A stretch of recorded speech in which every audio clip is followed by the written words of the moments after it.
Do you watch movies? Do you listen to the radio? Do you cook? Yeah, me neither. Do you sing to your kids before bed? My, oh my, what a wonderful day. Do you read them books? Arts empower us on a daily basis. As an artist living with brain cancer, it's my passion. I've been lucky. The arts gave me a career, arguably. We are all empowered by the art that surrounds us every day. Art empowers us to learn more about ourselves. The arts empowered me to find my voice. Art makes me feel privileged. It takes me away. Ultimately, the arts affect me. It gives me joy. This is about supporting and empowering the arts and communities that need it most. Support the arts. Art has the power to empower. Power to empower. Power to empower.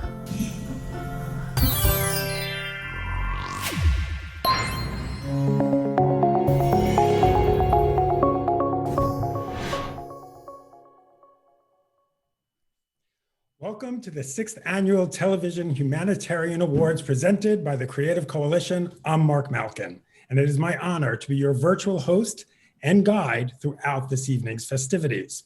Virtual events are a new phenomenon for many of us, and while I miss being in the room with you, the upside is that we get to open our digital doors very wide and invite everyone to attend.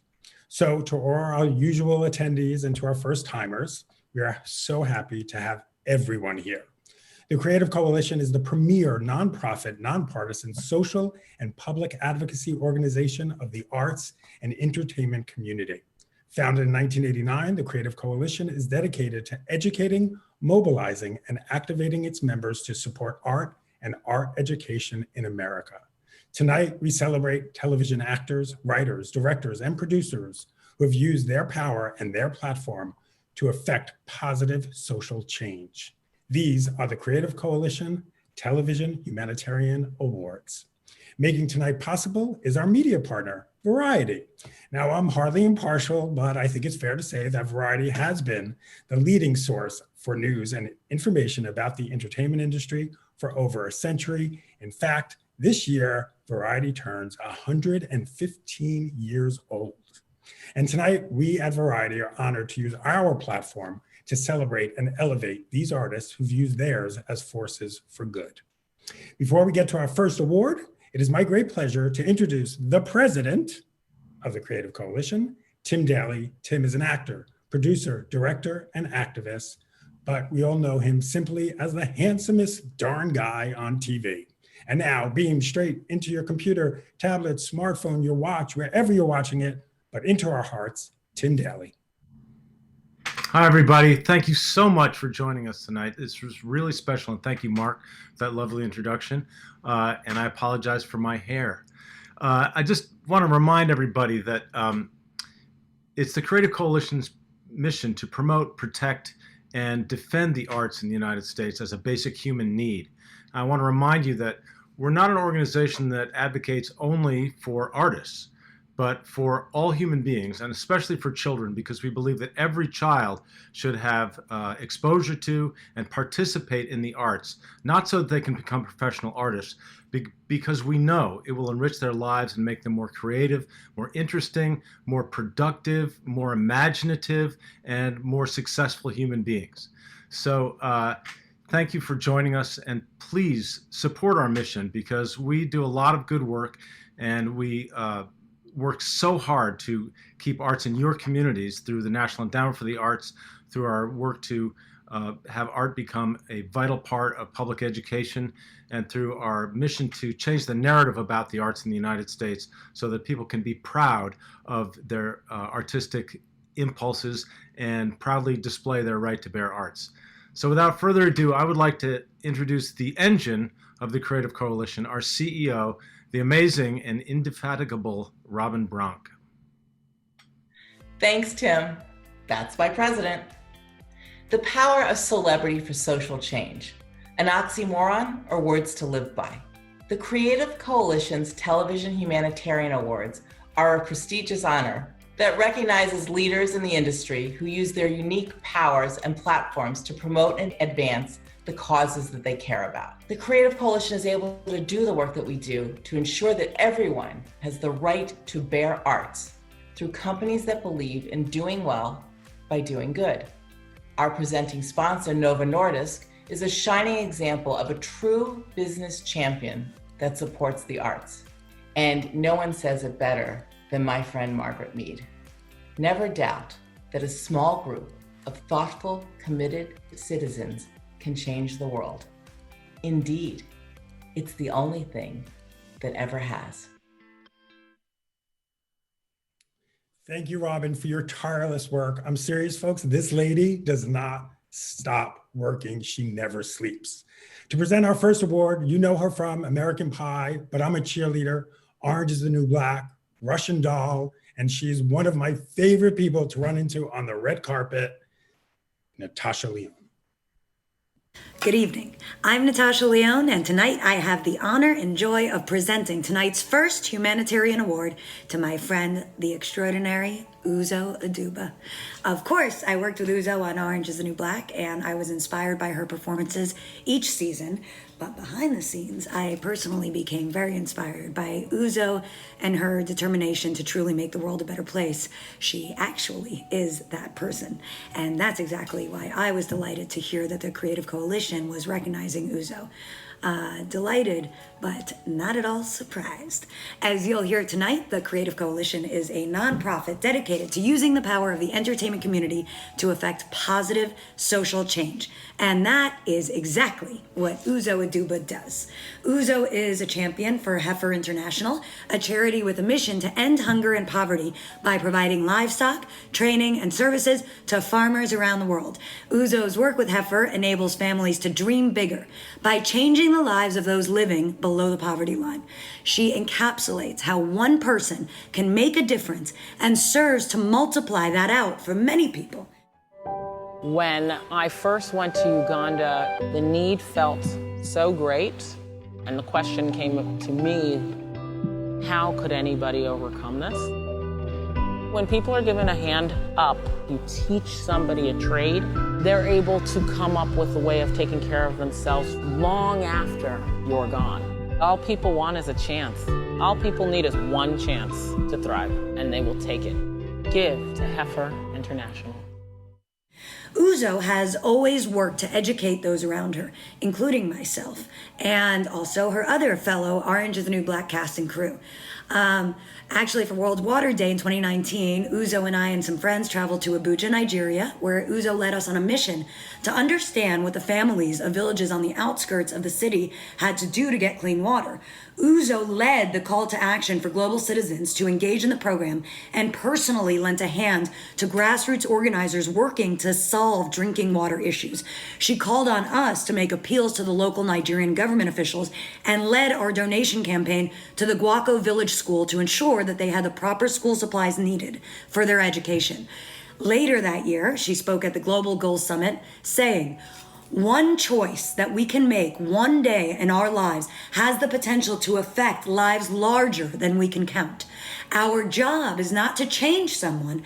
Our job is to introduce a pathway for someone to walk down." Since then, she has continued to remind me and everyone around her that we do not need to be acting on the same things, but rather by merely taking action to make changes to our world, we're inherently making a difference. And so, I am honored to present the Creative Coalition's Humanitarian Award to the one and only most extraordinary human being, Uzo Aduba, my great friend. Wow, thank you. Thank you very much, Natasha. I love you to the ground.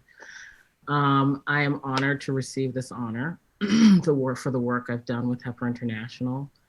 When I first joined Heifer as an ambassador to Africa, I was able to visit their programs in Uganda, and I was immediately struck by their approach to end hunger and poverty. As Natasha mentioned, Heifer isn't an organization that comes in to be a savior.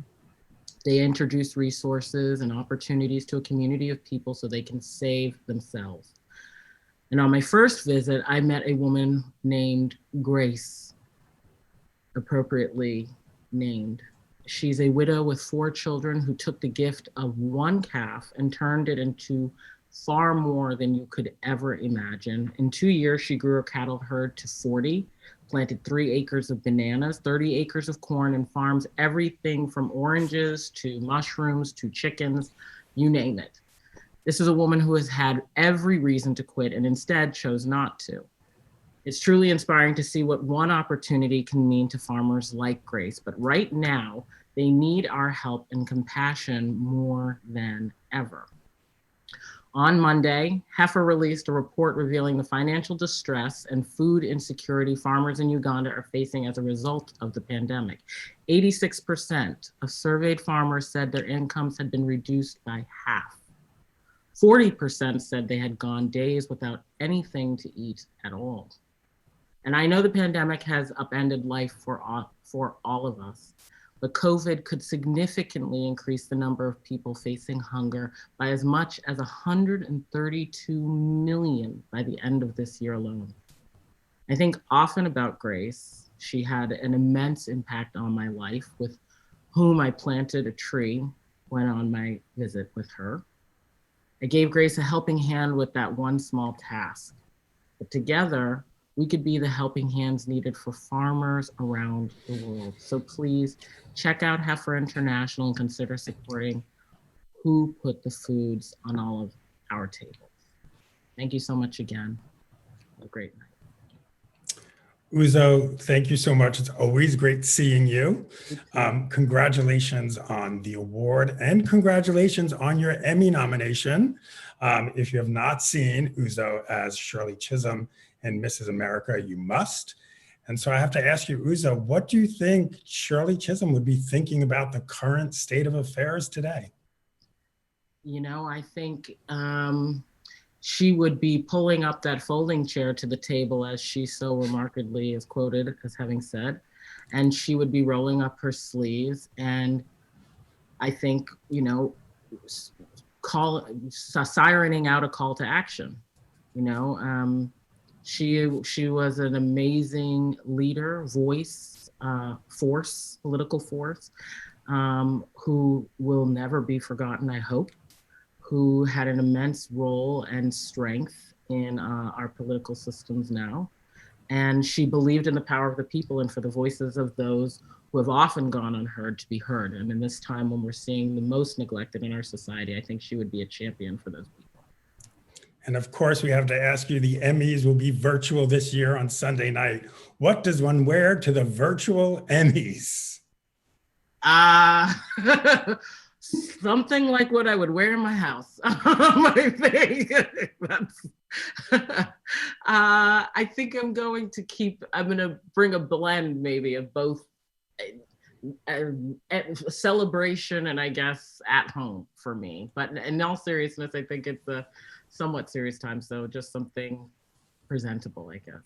What I'd say. Well, congratulations again. Good luck on Sunday night. And like I said, it's always great seeing you. You too, Mark. Thank you so much. See you Sunday. Just a reminder, folks, we are here tonight celebrating these humanitarians with the Creative Coalition, a nonprofit that needs your support. Please text GIVE, G-I-V-E, to 954-787-4822. That's 954-PUSH-TCC.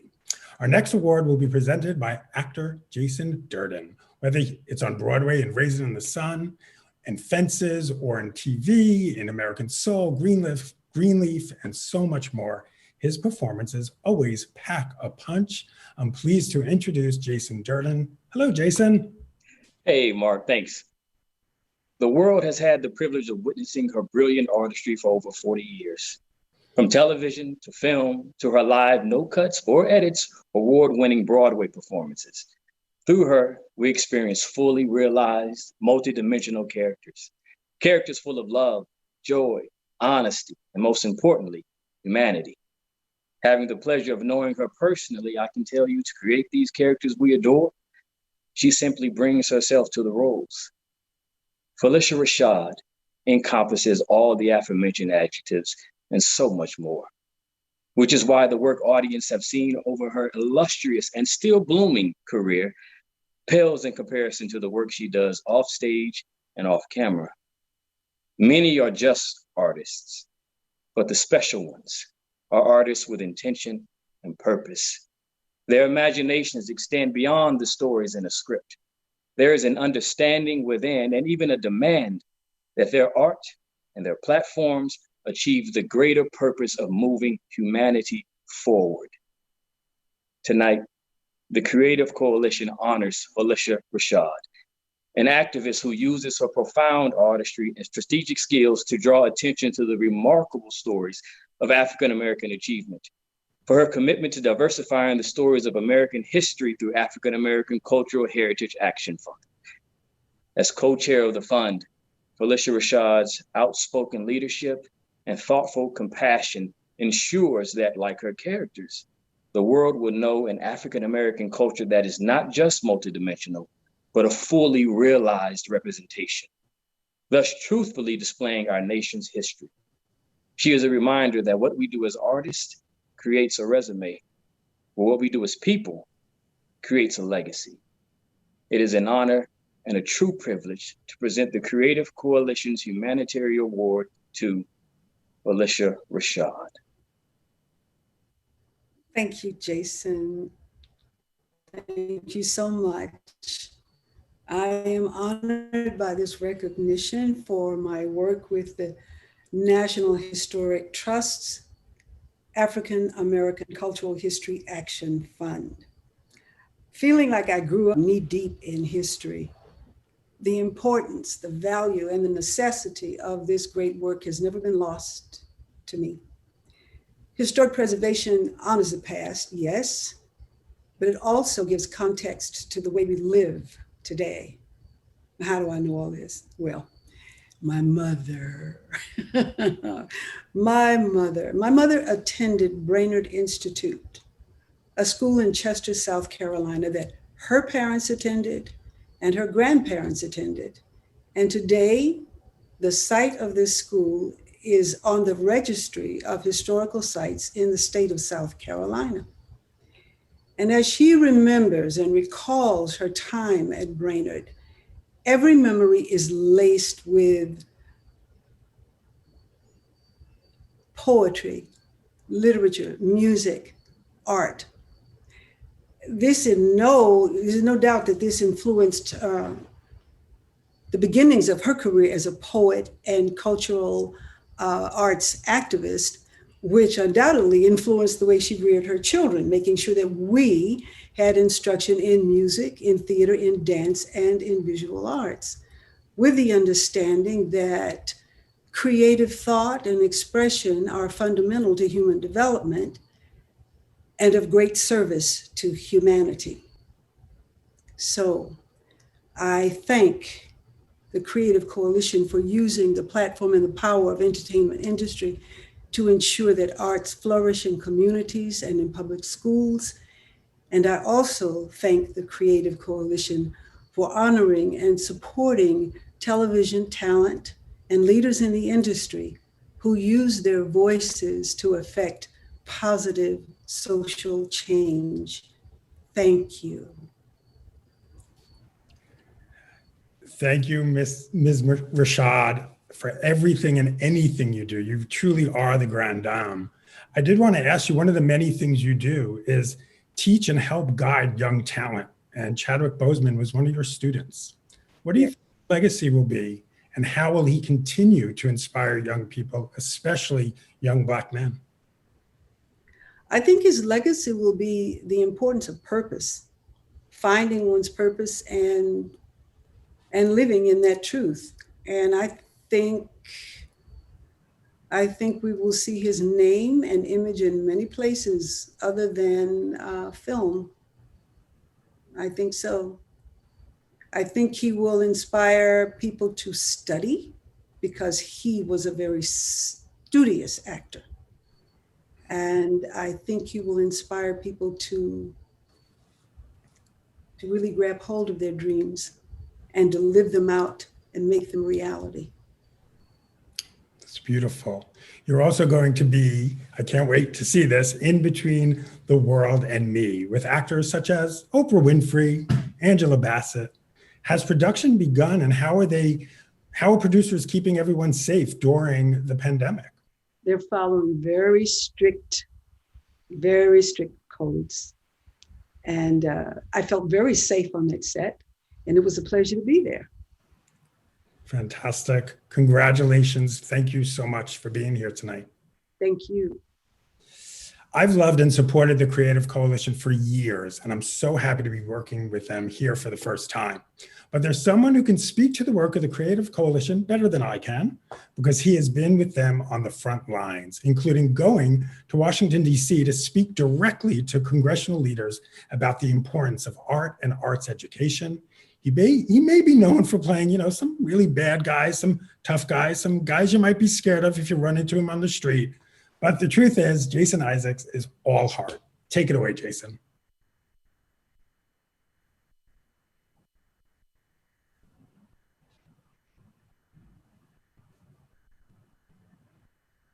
How about I unmute? How about that? Thanks very much. I hope you're having a nice evening so far. I'm about to remind you why you're here. We want your friendship. We want to honor these wonderful people. We want your trust. We want you to raise awareness, but mostly we want your money. We want money. And these are difficult times, and you might be thinking, why would I give it to an organization I don't know? And to this amorphous thing, the arts. This phrase is bandied around. It doesn't mean much to me. I love the arts and support of the arts. I'm a patron of the arts. Well, what happens in Washington is not pretty. The Creative Coalition and the volunteers who change every year get up there and they battle door to door, congressman to congressman, senator to senator. They fight for federal funding for those projects that are not glamorous. They're going to go to light up the corners that are not normally touched. And so I can illustrate the kinds of things they do. I'm going to tell you about one of the many thousands of encounters I've had. A few years ago, I was working on this outreach program in South Central. There's a school there that is a blighted school in a blighted area. It has nothing that hopefully anyone who's watching has kids that you have at their schools. No drama, there's no art, there's no music, no dance, no sport, there's no nothing. But there is amazingly a film class. There's this inspirational teacher who has managed to sneak through in the budget a film class helped by a lot of charity and actors and writers and producers who go down. So I went down and the guy who runs it said, look, there's a kid over there, let's call her Maria. And the team around her aren't available anymore. She's just making a film by herself. You don't ask because a lot of kids in that school get shot, get pregnant, get arrested, whatever. So she's by herself, this kid, and I go over and talk to her. She looks like she's about 12 because I have a 12-year-old. Turns out she's 16, but she's pretty undernourished. And I said, Maria, you have to make a film by yourself, which is a great opportunity. We can do something really interesting. Well, tell me, do you have any ideas? And she said, yeah. I want to make a film where my older self gives my younger self advice and says things are going to be okay and helps me solve problems. I said, that's great. That's a great idea. Your older self could be a voiceover or something. And maybe your younger self could be writing a diary. And she went, yeah, that's good. Okay. I said, all right, so let's maybe write down a few problems and we'll see which ones are filmable. Is that okay? She said, yeah. I said, so what kinds of stuff are you dealing with? She said, well, I've been raped since I was a baby by my dad. And I said, as you can imagine, I didn't know what to say. I said, where is he, your dad? And she said, oh, he's in prison. He's gone to jail. And I said, and your mum? And she said, my mum's in jail as well because she lied to try and protect him. I said, so where do you live? She said, well, I was with my grandparents, but they kicked me out because I made all the trouble for the family. And I said, so where are you now? She said, well, I'm in foster care. I said, how's that? She said, they really just do it for the money. So they don't really feed me and their sons are kind of bullies. And I said, okay, well, which one do you think we could do at school you're writing a diary about? She said, well, the truth is, I don't really want to talk to me. It's just not for me. It's for my little sister. She's the one that needs help. I said, why is that? She said, well, she had all the same things, my dad and everything, but she's really not handled it well. And she's very aggressive and she's got thrown out of school and she's not eating and taking drugs and stuff. I said, and you're okay? She goes, oh no, I'm going to be fine. I said, why? How come? She said, because I have books. I mean, you couldn't script it. There are a lot of scriptwriters watching this. She said, I have books, I have poetry, I have literature. I know what the world is, I know the truth, and I'm going to go to college, so I'm going to be fine, but my sister's in trouble. So when we're marching up and down the corridors of power in Washington, arguing for money, for federal funding that every year, every party wants to cut, it so happens this administration wants to erase it entirely, we're fighting for things like the mobile libraries that go to communities like Maria's. We're fighting for many other things, but that girl I remember every time I'm reminded what the Creative Coalition stands for, and that's why we want your money. It is used very sparingly.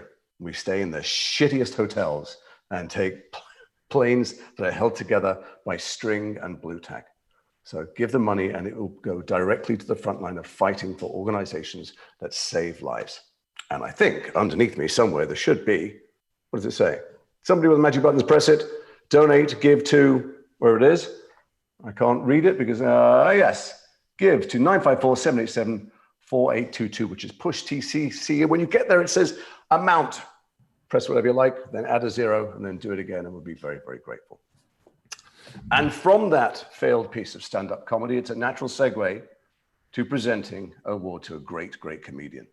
And to present to a great, great comedian, we have a legend who has been green decades before the rest of us. Some people say he's very easily manipulated. I say he is the amphibian's amphibian. Put your hands together at home, please, for Kermit the Frog. Hi-ho, Kermit the Frog here, and I am honored to present the Creative Coalition's Humanitarian Award to my good friend Ricky Gervais. Yeah, you know, Ricky is not only a humanitarian, well, he's darn nice to other species too. In fact, tonight he's being honored for his commitment to animal rights. You know, in our movie Muppets Most Wanted, Ricky worked with frogs, pigs, and bears, but he's done so much more, raising awareness and giving his time and influence to the many organizations that provide for the welfare of animals. And as a frog, I know personally about Ricky's generosity. Let me give you a few examples here. You see,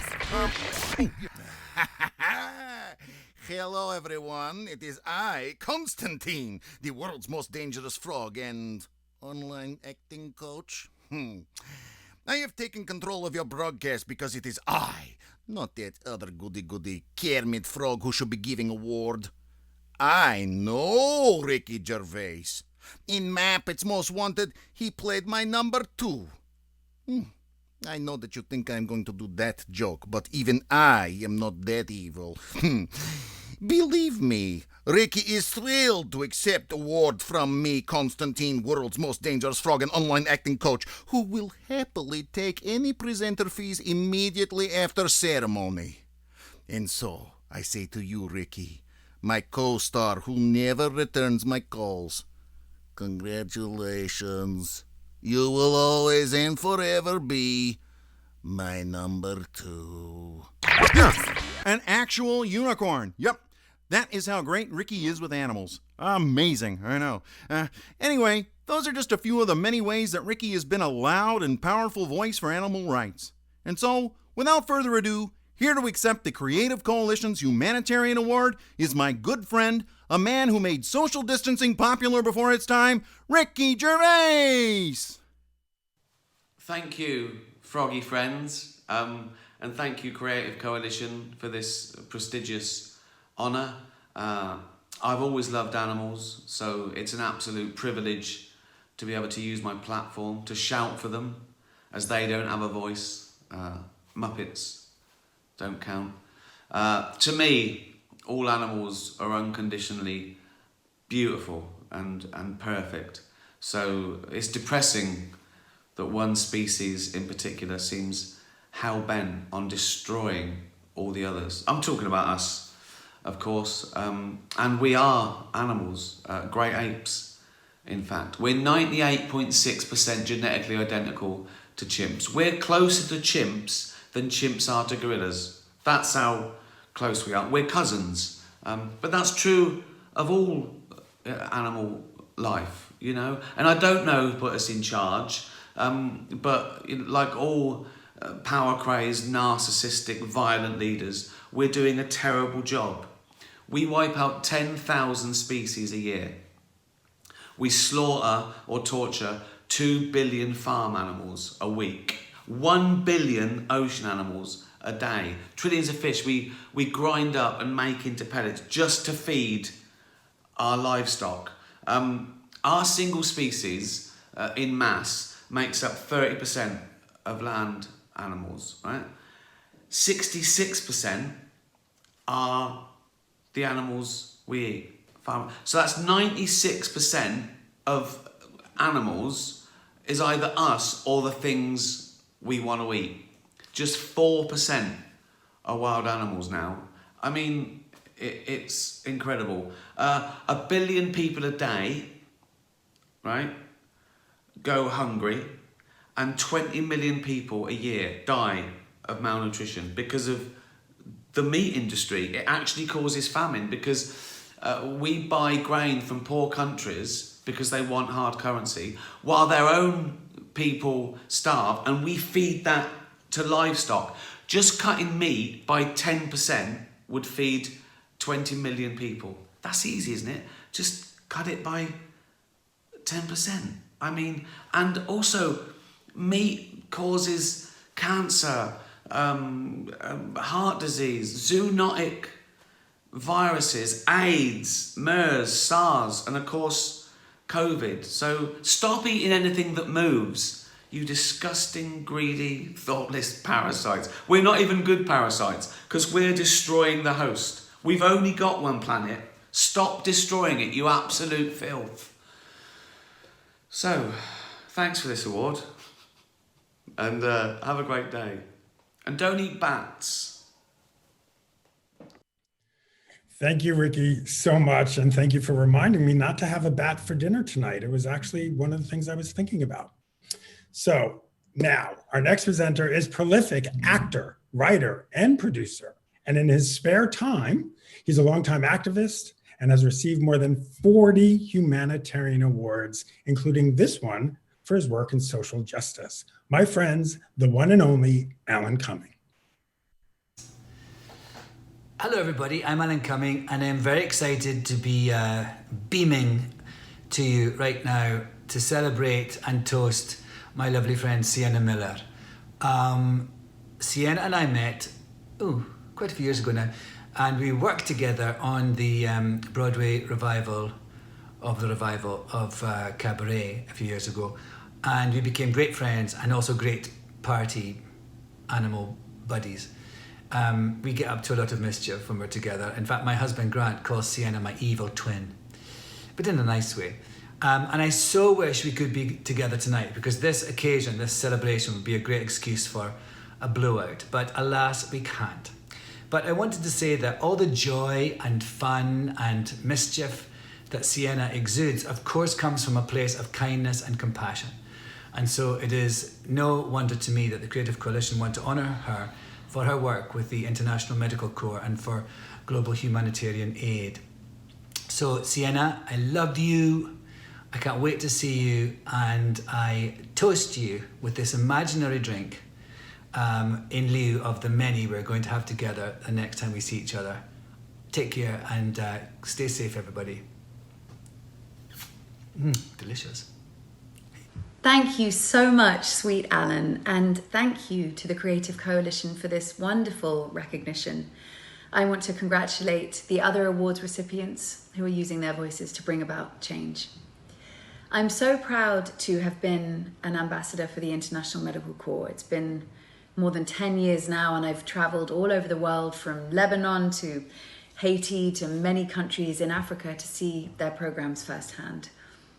And it's always a little bit difficult to talk about the impact that this organization's had on my life. But what appealed to me from the beginning about them was they're not only the first to respond to a crisis and deliver aid in the hardest hit areas, but that they also stay and they build and they train local people to protect their own communities. So 90% of their staff worldwide are local to the communities where they're working. And even during this pandemic, their heroic first responders are on the front lines in 30 countries, including the US, treating patients, training, and working to help prevent the outbreak and the spread of it. I saw firsthand the huge impact of International Medical Corps' work during my first trip in 2009 to the Democratic Republic of Congo. And It changed me forever. I met with people, children, who had endured unspeakable horrors, and yet I was able to see how so many of them had emerged from the depths of their suffering to recover and rebuild their lives. And it was incredibly humbling, also just to stand alongside the local staff who had taken on the Herculean task of guiding their own countrymen every step of the way to recovery. It remains one of the great honors of my life.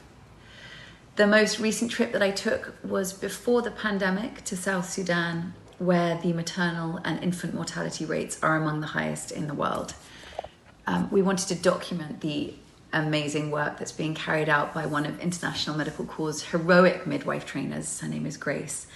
And throughout the production of War and Grace, our film, I had the opportunity to see this powerful woman in action. Grace was a former refugee, and she has dedicated her life to being a nurse and training others in her home country.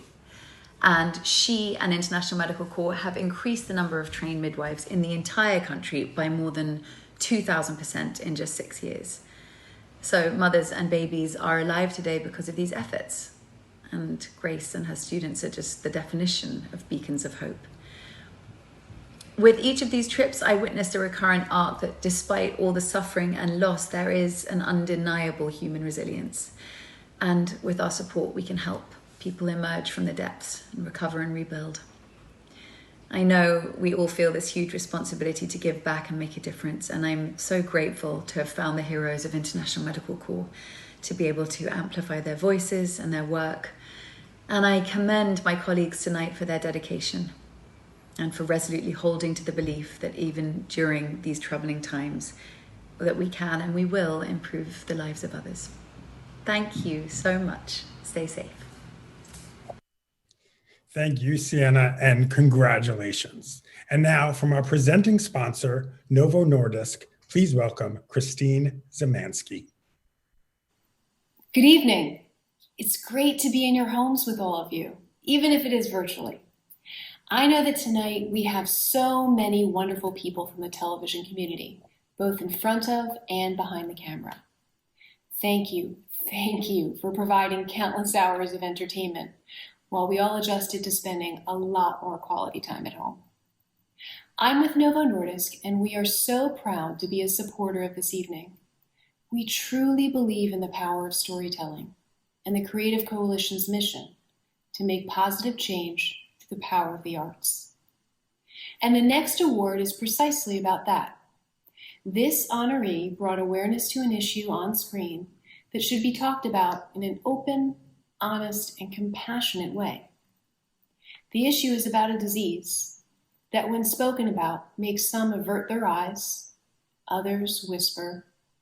The only disease that when you walk into a room, people may immediately judge you just for having it. And yet it's so widespread, more than 40% of the country lives with it. I'm talking about obesity, something that is near and dear to my heart. We all know and love someone who lives with obesity, and it's about time we took it out of the shadows. Hey. Hey. Hey. Hey. So here's a little more bad news about coronavirus. Excess body weight can make getting COVID-19 even more serious. More serious. Like increasing your risk of hospitalization and severe illness. It's scary. Scary. Get the facts on COVID and obesity. COVID and obesity. Look. 4 out of 10 Americans live with obesity. So if that's you or someone you know, you're not alone. You are not alone. The hopeful news is that we're all in this together. Together. And help is out there. Help is out there. So take extra care. Check in with a healthcare provider. And find out what you can do to protect your health. It could save your life. It could save your life. It could save your life. It could save your life.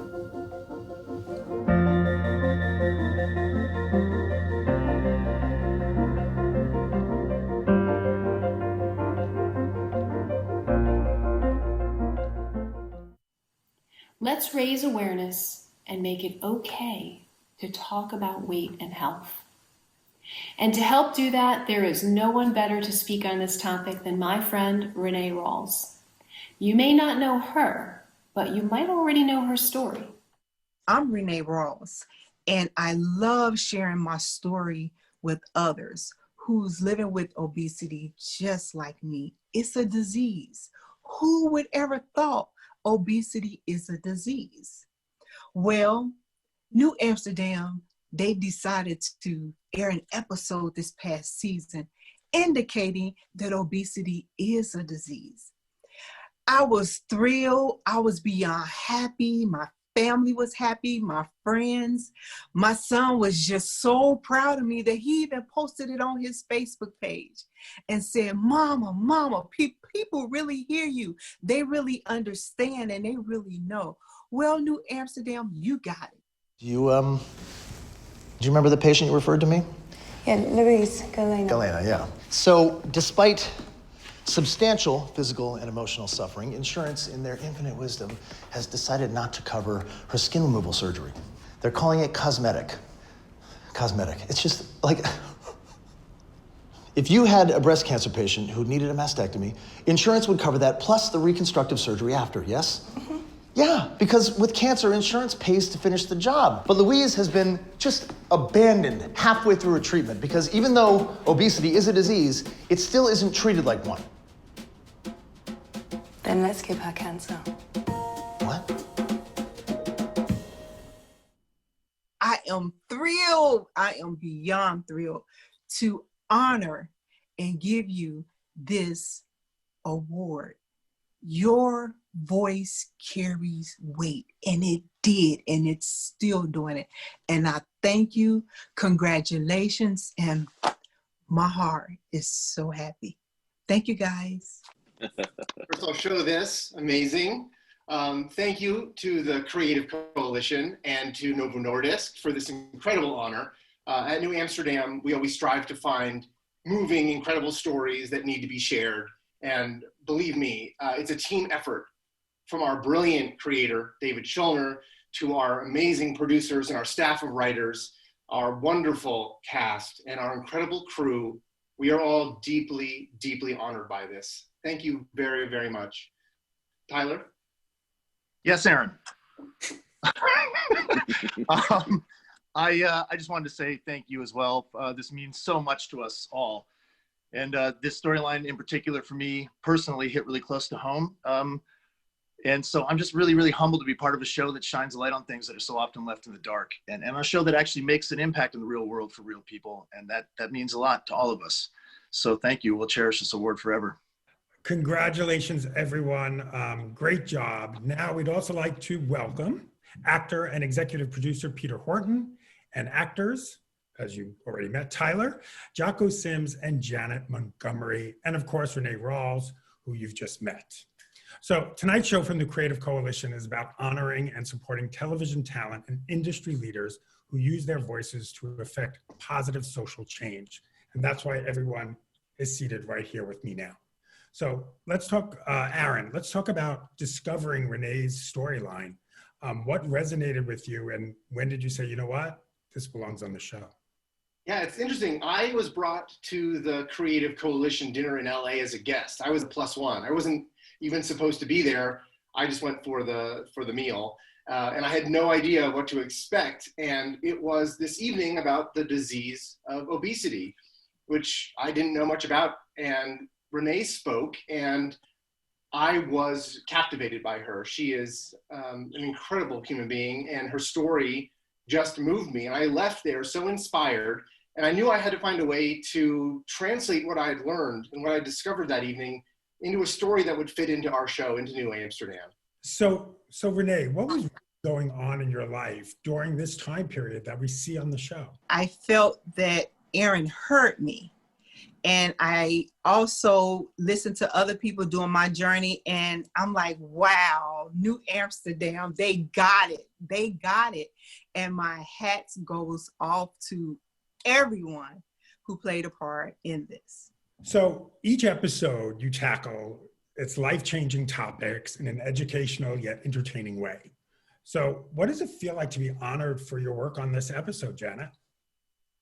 It's an incredible feeling, to be honest. I don't think I've ever been on a show that's had as much success and as many people respond to it. So yeah, I kind of didn't know if I would get my chance. I think it's every actor's dream to be on something that people really connect to. and that people really enjoy as well. So yeah, it feels amazing. David, what was it like working with the Creative Coalition on the issue of health? And how do you work with real life people and other organizations to bring these stories to life? Well, having Peter be such a big part of the Creative Coalition, I'm going to turn this over to him. There you go, Peter. Well done, David. Thank you. Peter? Yes. You know, one of the great things about our show, which we're so proud of, is that we get to talk about issues that are relevant to our culture and our society every episode. You know, the Creative Coalition is something that, you know, Robin Bronk and I have been charging windmills for decades. Starting back in 2001, when she pulled me back to Washington, D.C. and had me testify in front of Congress about education funding, and made me sound a lot smarter than I should have on that subject matter. To going back to another event in 2009 for another series called The Philanthropist, where I actually got to meet the Obama's dog, Bo. So there's a lot of good things that come out of working with the Creative Coalition.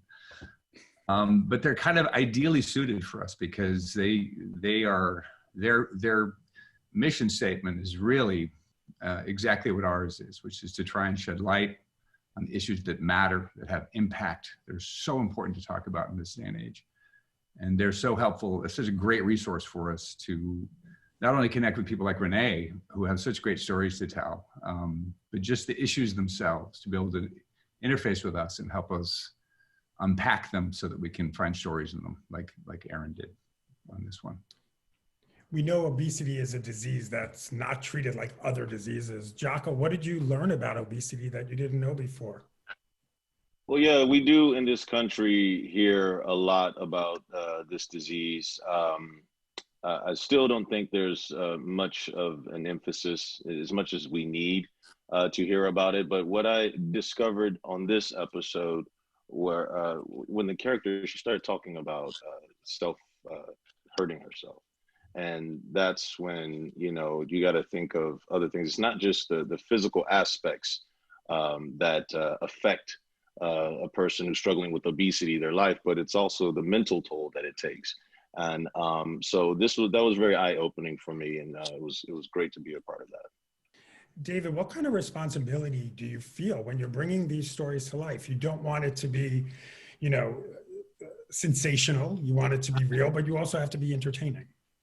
There's been a couple there's only been about 2 stories, I think, over the last 2.5 years that we tried to tackle and couldn't, because most shows, it's not enough for us to highlight an issue, which is important, but we want to offer something. We want to bring something to the table on the issue that's not just awareness, but part of what the show does best, because we have so many doctors on staff and so many doctors as resources, we want to actually show a solution to a problem.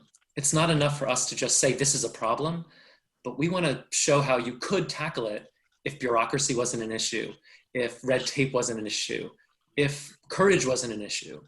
So for us, there's only been a few things that we haven't been able to actually, with all our resources, find a great solution for. So I think that says a lot about the people that we work with, and that solutions are out there. You just have to think out of the box, and you just have to look for them, and you have to be willing to risk failing in order to achieve something.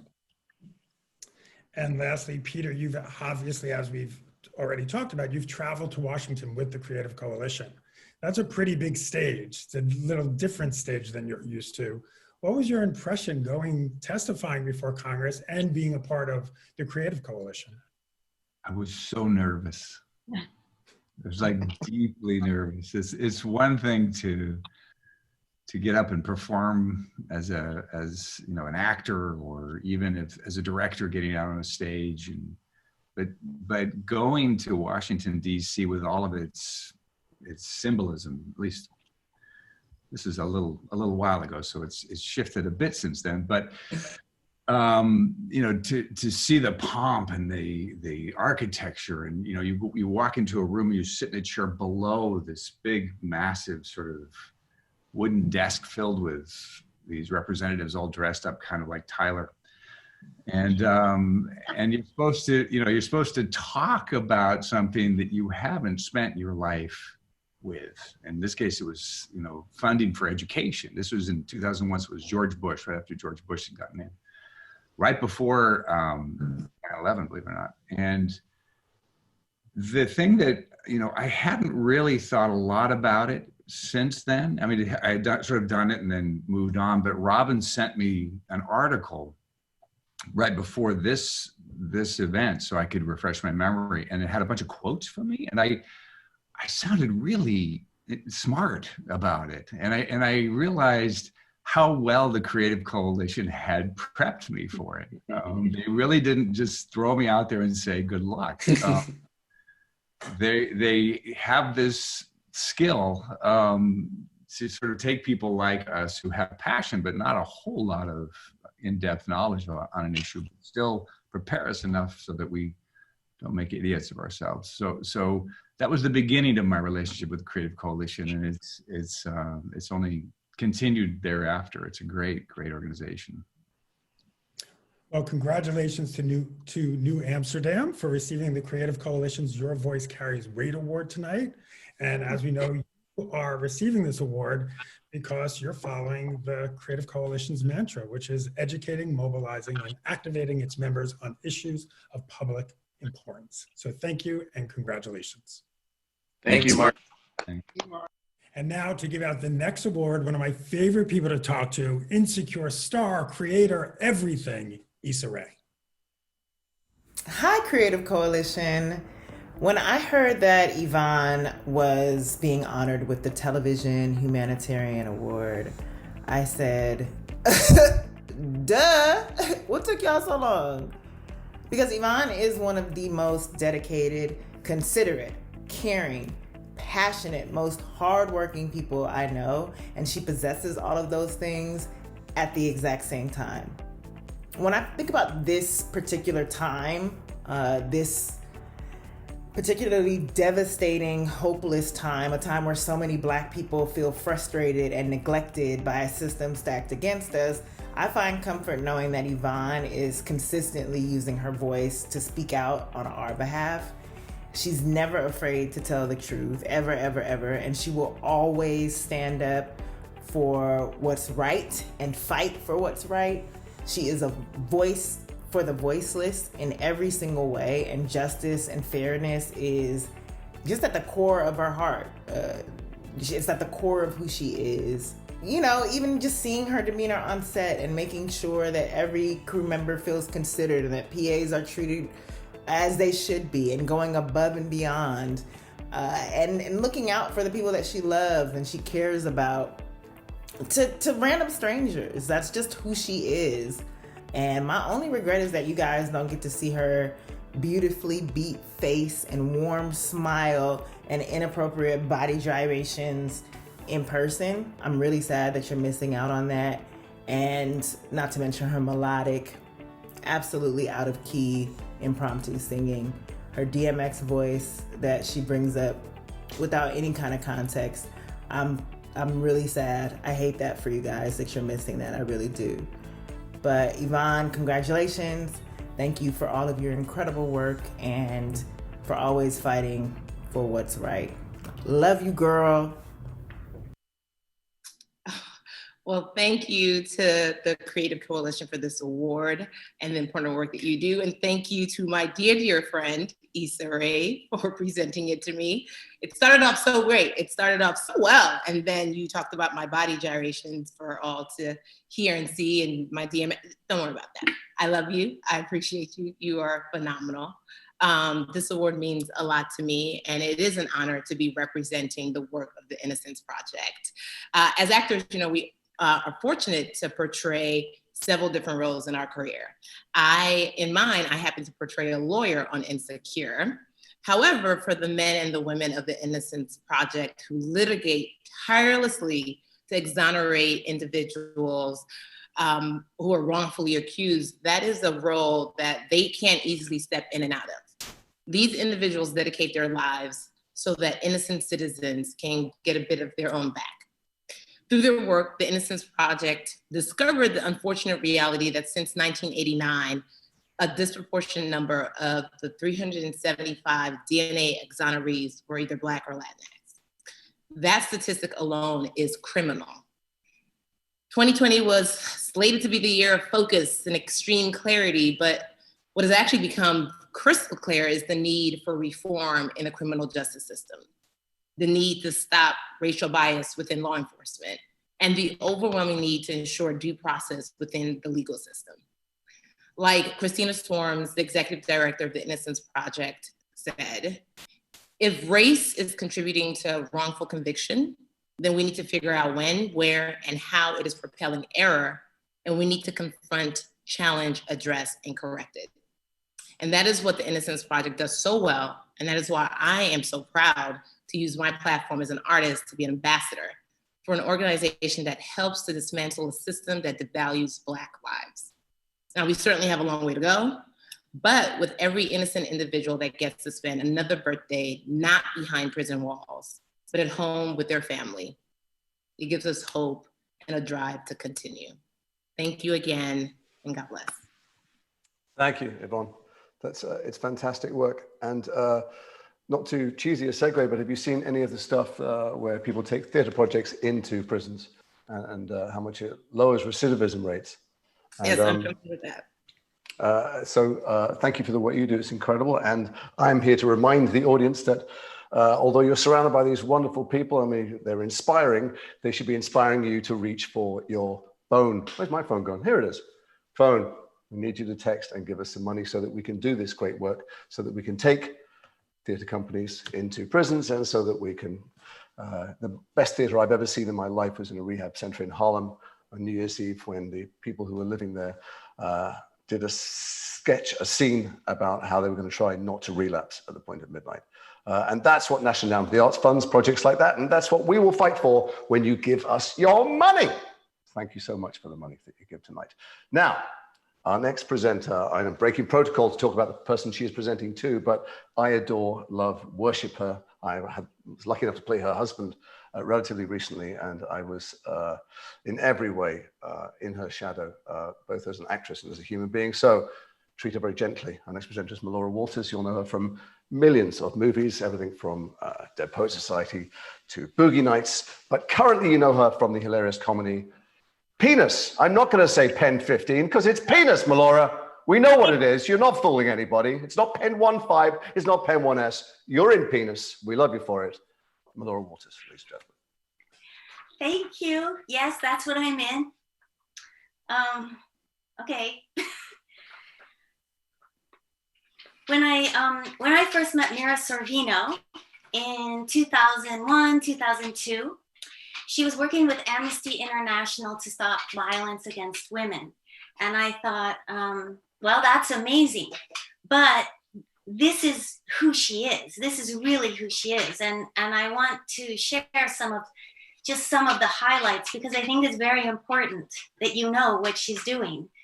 She was the official ambassador for Amnesty International's Stop Violence Against Women campaign from 2004 to 2008.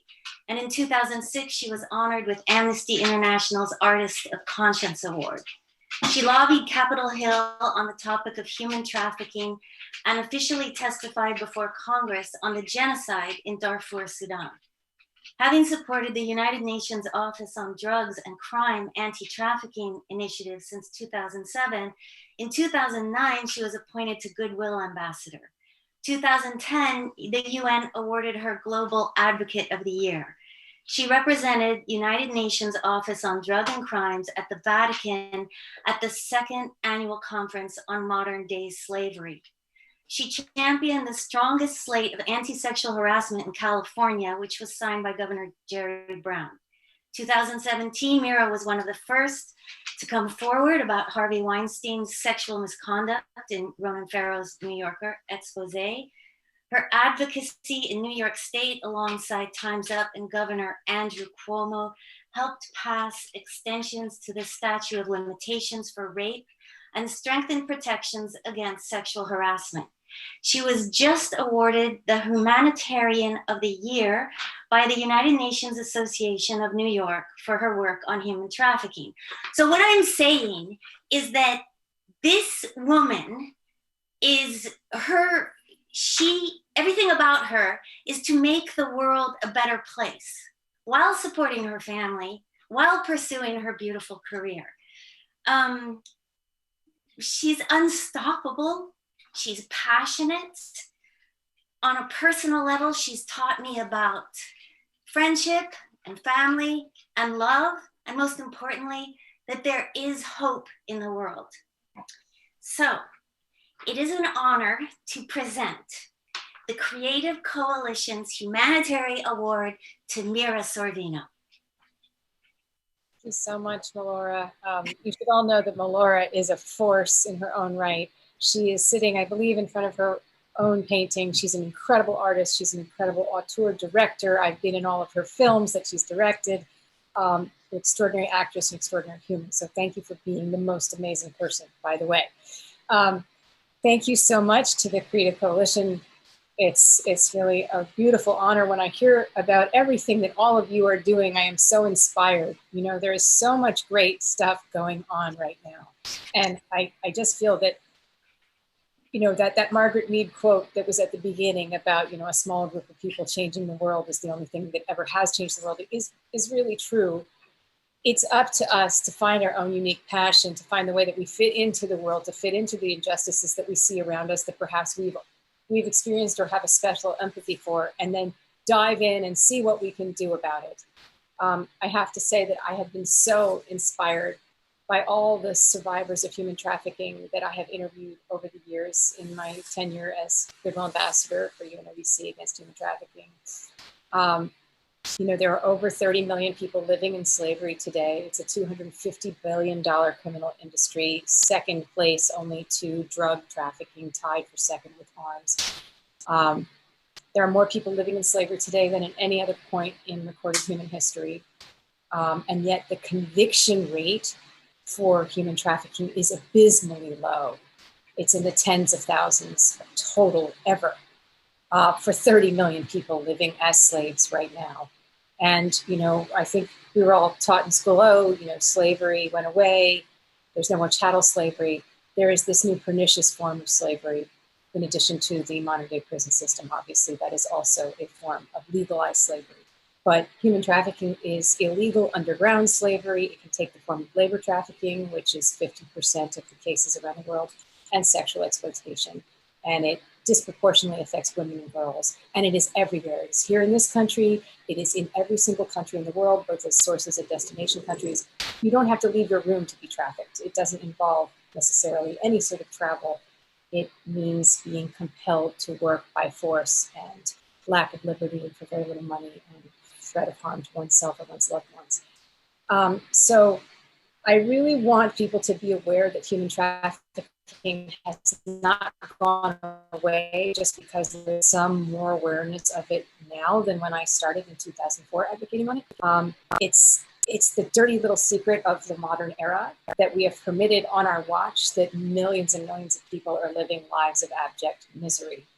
And I can say that, you know, one time I interviewed a human trafficking victim, a young woman who has herself admitted that between the ages of 12 and 16, she was raped 43,000 times. And you can see her story on CNN Freedom Project. Her name is Carla Jacinto, and she lives in Mexico.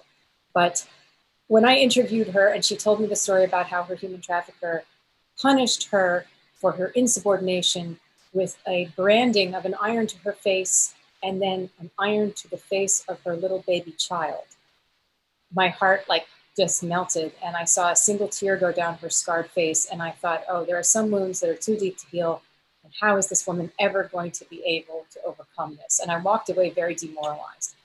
And cut to a couple of years later, when I went to the Vatican for the second time representing UNODC for the joint interfaith declaration against human trafficking as a crime against humanity, I ran into her with my friend Rosie Orozco with her. And she said, Mira, you remember Carla? And I said, yes. And I saw this woman, this beaming young woman, smiling, shyly, laughing in a white coat, happy, thriving. She had become an international advocate. I said, what are you doing here, Carla? And she said, I'm reading the document, the International Declaration that all the faith leaders of the world are signing on to, the Pope, the Archbishop of Canterbury, the Amma, the Hugging Saint of India, imams and rabbis and Buddhist nuns, and I'm reading it in Spanish for the whole world tomorrow. And she was married now, and she had a second child, and she still suffers trauma, but she was incredible, like happy and laughing and fulfilling her destiny. And that taught me the most enormous lesson that I hope everybody takes away, that no one is beyond resuming the life that they were really born to have. No one is beyond living out their potential and cannot be forgotten. Like there's no lost cause, there's no lost hope. Oh, those poor people, oh, well, what can we do? And I think that the trafficking problem is so enormous that sometimes people walk away from it and throw up their hands. And what I'm here to say is that that young woman taught me that every single one of those 30 million lives is worth us fighting tooth and nail to save and to eradicate this horrendous practice in our day. So if you want to get involved, UNODC has a tremendous trust fund that you can donate to that helps victims of trafficking all across the globe, or there are so many local organizations where you can lend your personal passion and talent to. And I just want to thank the Creative Coalition for shining a light on all these different individual efforts that all of you are making. Wow, it's an inspiring evening, and I'm just really grateful to be here in your company. Mira, thank you so much. You say it's an inspiring evening, but you are so inspiring. Listening to Melora list what you've done, listening to you talk right now. So I have to ask, when are you going to run for office? It's funny, I'm not a tremendously political person. Like I want to affect change. I like to advocate. I like to influence legislative change, and I have helped pass more than 10 laws, which really makes me feel happy. And that the fact that some of those were Me Too laws, I feel like I turned my trauma into some sort of progress, which I feel good about. It's my way of feeling better about, turning something bad into something good for other people. But I don't know, I'm not very interested in power. I'm just interested in change. And I think you really have to I worry. I think politics is so full of making compromises, and right now I'm very happy just being an advocate. But thank you so much for the thought. You're not interested in power, but are you interested in a Romy and Michelle sequel? When are we seeing it? It's not in my hands. It's up to Disney, and I would be so grateful if they would decide to do it. And I know that Lisa and Robin Schiff are both interested in it. Maybe Alan is interested in it. I don't know. I heard that, maybe Janine is interested in it. I love Lisa, and I would do anything just to work with her again in any capacity. I'm going to do her Ancestry show, but I'd love to act with her again. So that would be a joy. Well, if you could pass legislation, I think you could get Disney to make the sequel. Thank you so much, Mira. Congratulations again. Thank you. Now, I know this is a virtual award show, but that doesn't mean the host doesn't get to change outfits. So yes, I am in a whole set of new colors and of course a new bow tie just for you.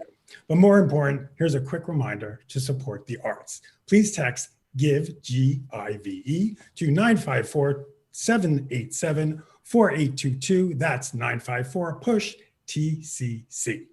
Our next humanitarian award will be presented by Seth Meyers. Seth has made us laugh for decades with his smart and creative work on Late Night with Seth Meyers, Saturday Night Live, Documentary Now, and so much more. Just don't go afternoon drinking with Seth. That could be a problem. So take it away, Seth. Hello, everyone. I'm Seth Meyers, and I'm so happy to be here with you tonight to present a humanitarian award to my good friend, Amy Poehler. I've known Amy since 2001, and I can't tell you what a perfect choice you have made with this award. Of all the people I know, no one is more aware of the humanity around her than Amy Poehler. She tends to that humanity like a gardener to her plants, be it with kind words, a shoulder to cry on, or a supporting laugh when the sketch you wrote is bombing. A laugh, I should note, I needed more than a few times that never once failed to lift my spirit. But true humanitarians don't just shine their light on those they know and love, they share it with strangers. And Amy is being honored for her commitment to empowering young women and for championing intelligence, imagination, and curiosity over simply fitting in. With her organization, Amy Poehler's Smart Girls, Amy creates spaces and opportunities that are free from judgment and criticism, where people can truly be their wonderful, weird selves. Most importantly, she created a vehicle that lets the next generation of women know it's going to be okay. And no matter how rocky the road, there can always be a dance party at the end. It is an honor to present the Creative Coalition's Humanitarian Award to my dear friend, Amy Poehler.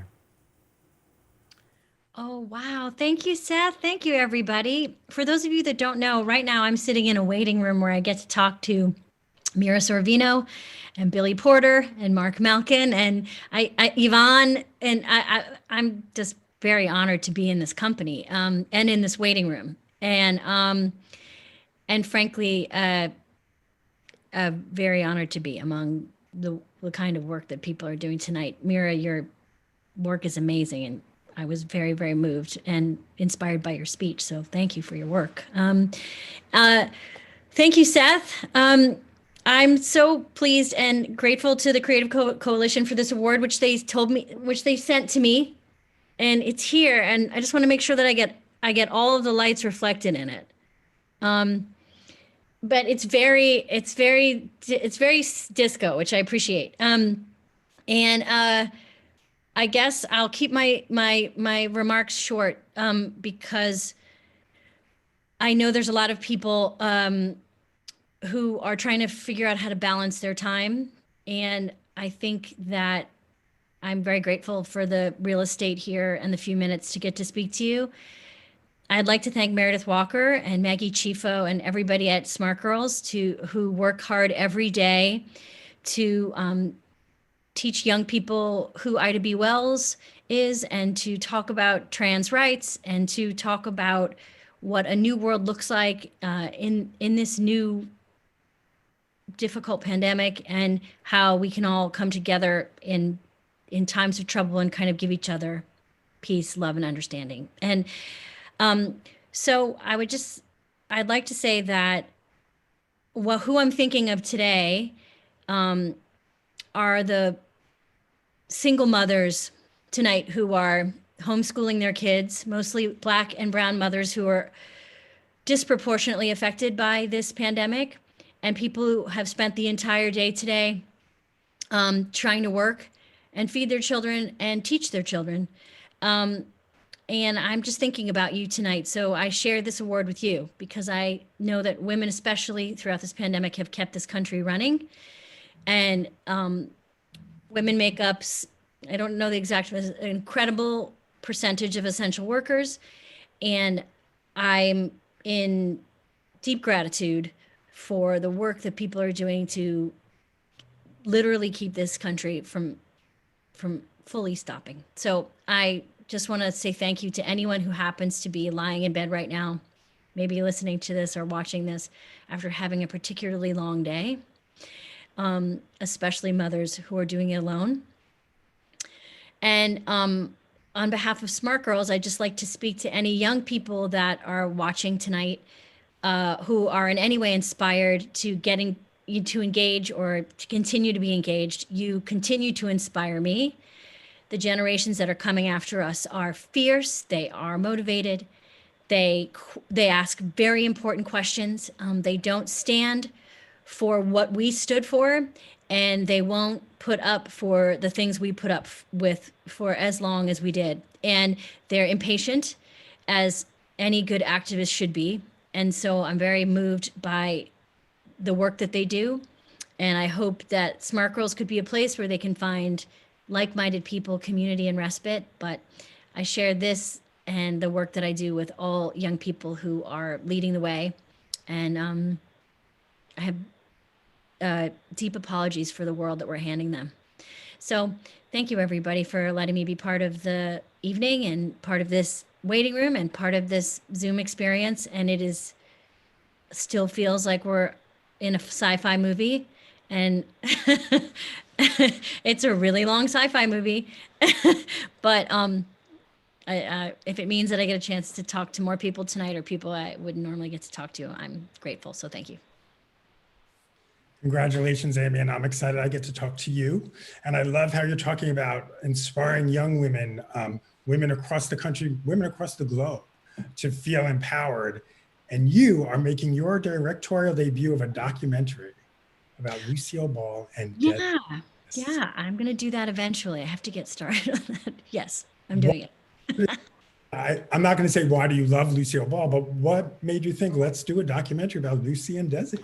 Well, Ron Howard at Imagine came to me and said, would you be interested in telling the story? So we started talking about Lucy, who I, grew up with, and I'm a huge, of course, fan of her comedy, but also I'm very inspired by her story and what kind of woman she was in business and what kind of culture she was in when she was making her show, and the relationship between her and her husband, Desi Arnaz, and how interesting and complicated and loving and complicated it was. So yeah, we're looking forward to getting started on that. Do you have a favorite I Love Lucy episode? I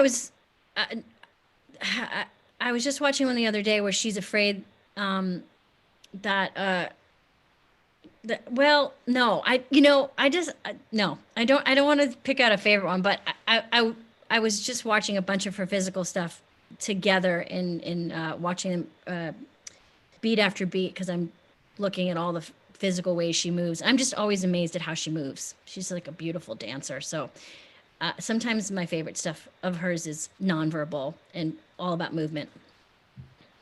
And you're talking about being in these Zoom rooms and waiting rooms. We've seen Parks and Recreation reunions on Zoom. We've seen a few. Will we see a Parks and Recs reunion when the pandemic is over, on TV, the big screen, a Broadway musical? Because everybody wants more. You're like teasing us with these reunions. A Broadway musical, that would be fun. We got together. I'm really proud that we got together. We raised over $3 or $4 million for Feeding America, and I'm sure it's been spoken of tonight, but don't forget to continue to support your food banks, local and otherwise. But it's so good to be around those people, and a lot of people here who are in the waiting room, I'm looking at everybody's little boxes, are lucky enough to work on shows, I'm sure, where they feel like they've found some chosen family. And that was my experience on that show, and still is. So anytime I get a chance to see them in a tiny screen or in a real way, I'm down. Well, I'm looking forward to the Broadway musical. Okay, Mark. I mean, I don't know. I think I have to leave that to the other more talented people in this waiting room. But I'm looking forward to going to the musical and sitting down and watching someone else do it. I cannot wait for live theater. I know everybody here misses it desperately. As a New Yorker of 20 plus years, I just cannot wait to go see live shows and to see actors on stage. And, look, it's in a very difficult time. Sometimes it's annoying to find silver linings, but one of the things that I'm looking for is the roaring 20s that comes after this pandemic that follows, where we are reminded of what it feels like to celebrate together, to hug, to kiss, to create, to laugh, and to be in the same room doing it. Beautiful. Amy, thank you so much. It's great seeing you, and congratulations, and stay safe. Thank you, Mark. Thanks, everybody. And now I'm excited to share a very special announcement about new filmmaker grants from the Creative Coalition. The Creative Coalition is calling all content creators to address the topic of obesity in your storytelling. It is a disease that truly touches all. And as we saw earlier tonight, during the new Amsterdam Roundtable, there are so many ways we can open the hearts and minds of viewers at home on this issue. The Creative Coalition is now awarding grants to 3 winning filmmakers selected to produce short films about the untold stories of obesity. The grants made possible thanks to the support of Noah Nordisk, Inc., a company that walks the walk when it comes to investing in the arts and changing lives for the better. To learn more, please visit thecreativecoalition.org.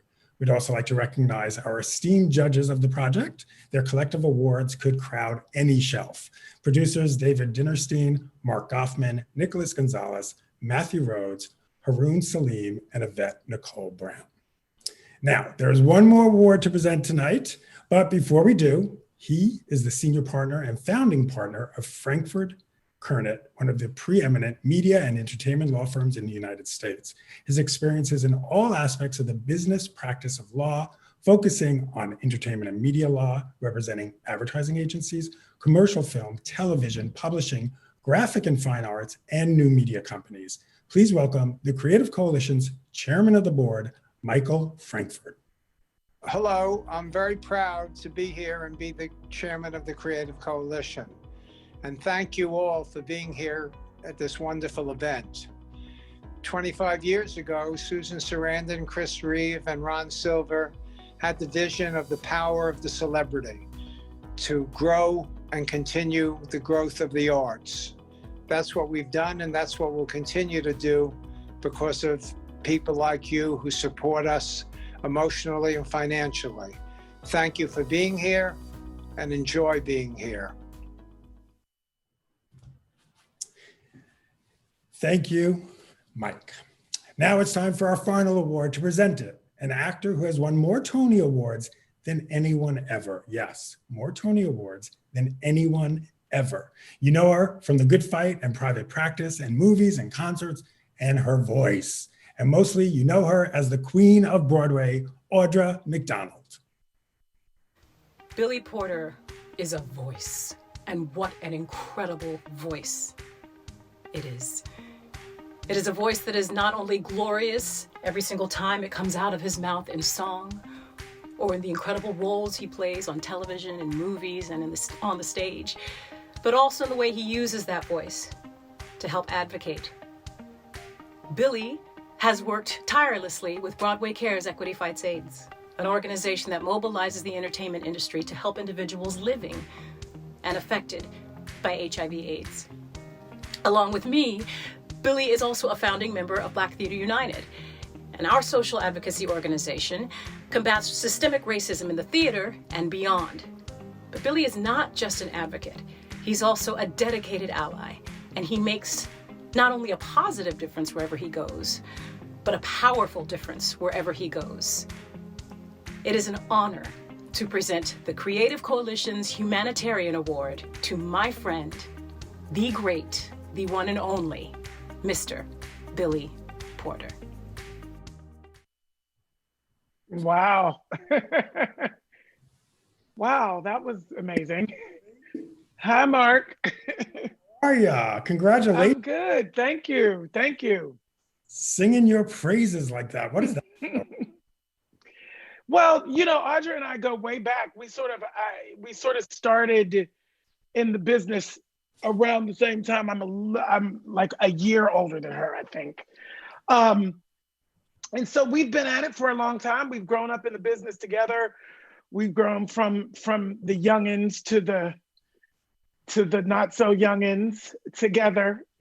And it's just amazing to have that kind of chosen family around you. You know, this business can be rough sometimes. Audra's been there every step of the way. So over the last few years, as we know, you've become a red carpet figure. You're a fashionista, you're a role model, you're an inspiration. I know you've spoken about fashion and activism.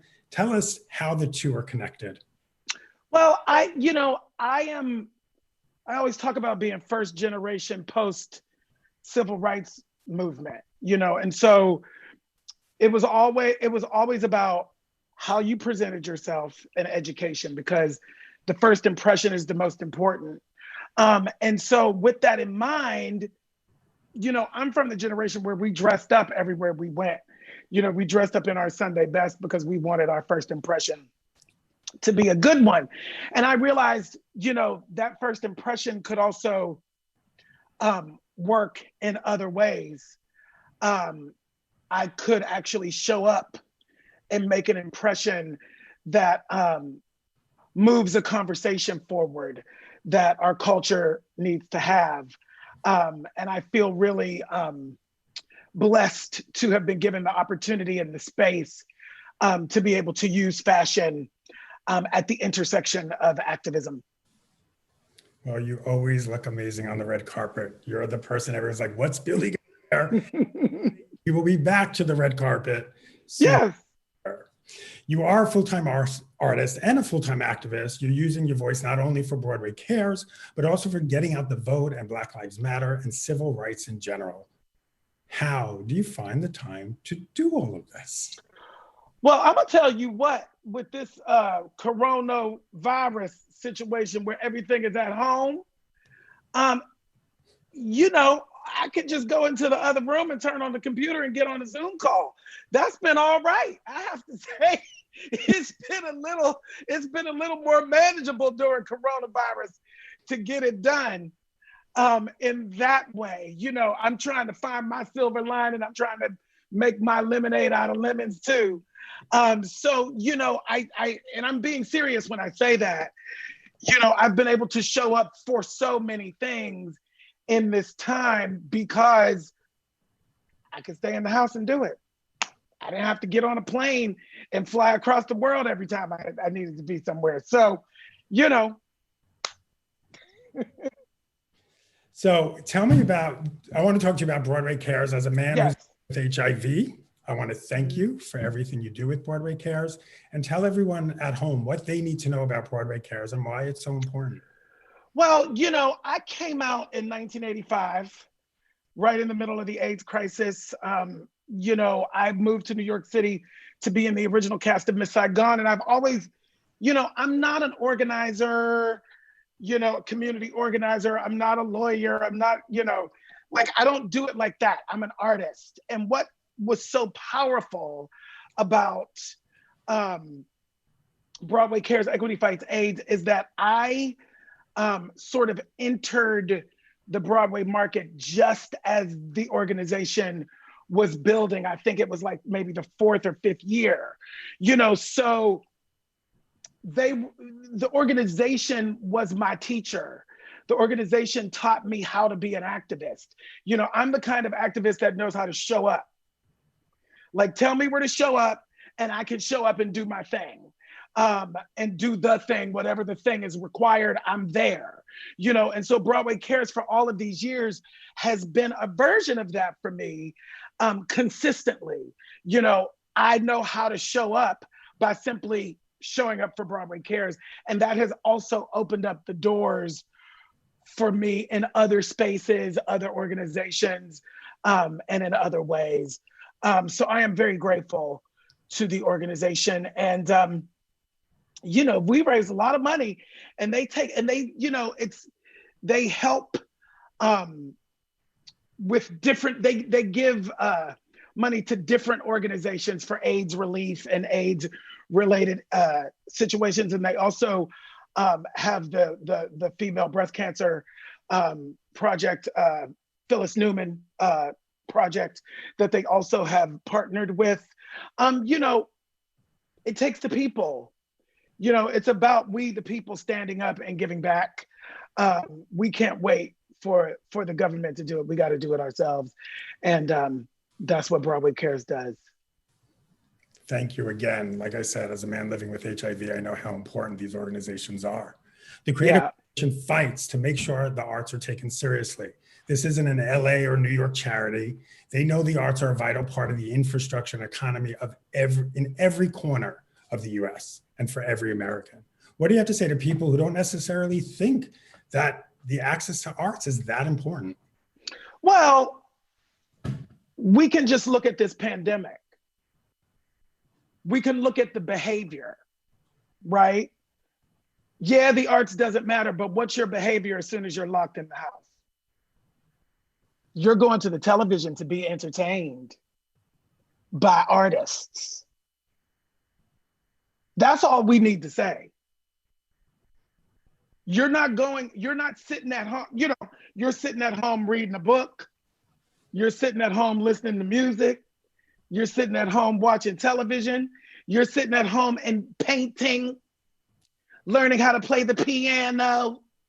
You know, you're doing all of that stuff that, you know, oh, it's not that important. Okay. You know, it's really, I mean, it's self-explanatory, right, Mark? It is. I have to tell you, you know what I Googled today? What did you Google? how to paint rocks. I want to paint. I'm not sure why I thought of that. It's all art. It's all art. You know, and there's, you know, there are a lot of numbers too. I know there are a lot of different organizations that are lobbying right now to try to encourage the government to remember that, like, it's like the top. It's like at the top of things. You know, I think the number was 47 billion or something like that, something crazy like that. I know in New York, you know, it's like 1.2, 1.5 billion more than all of the sports teams combined. We don't talk about that. I don't know why we don't talk about it. I don't know why we don't shout it from the mountaintops, you know, but more than all of the sports teams combined is what Broadway brings in and the arts brings in to New York City alone. So, you know, get with the program, people. And now I'm going to take it back to because Sunday night are the Emmys. Yes. Billy Porter, where from here up? Listen, they gave me a green screen. I got this new house. You are going to see the full look from head to toe. You know, we have to figure out how to hold space for all of the things that are happening in life.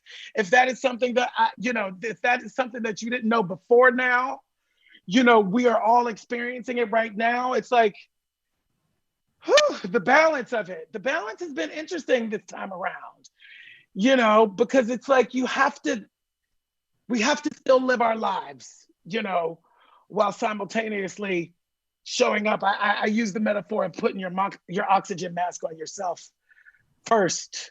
You know, we have to make sure that we're breathing and we're balanced and steady as individuals so we can show up and be of some use in the world.